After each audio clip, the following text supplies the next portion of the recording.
ఇంత వాటర్ ఎందుకున్నది, గొంతు తడవాలని దప్పి తీరాలని ఎంజ చచ్చి బ్రతుకుతున్నది, సర్వలోకానికే విద్య నేర్పాలని. గర్భమందు ఎముకలెదిగే తీరేంటో, సూర్యుడారకుండా మండడమేంటో, గాలి ఏడ నుండి తరలి వస్తుందో, పురుగు చిలుకలాగా మారే కాదేంటో.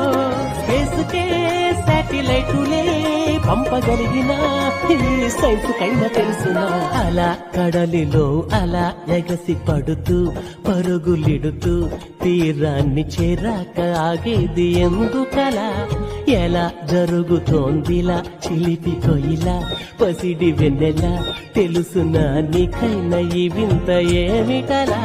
చిత్రమే ఆద్యంతమీ లోకము, ప్రశ్నలే ఏ వైపు చూసినా ఆన్సరే ఏడ ఉందని వెతికితే అందెనే అద్భుతాల గ్రంథమే చూశాను.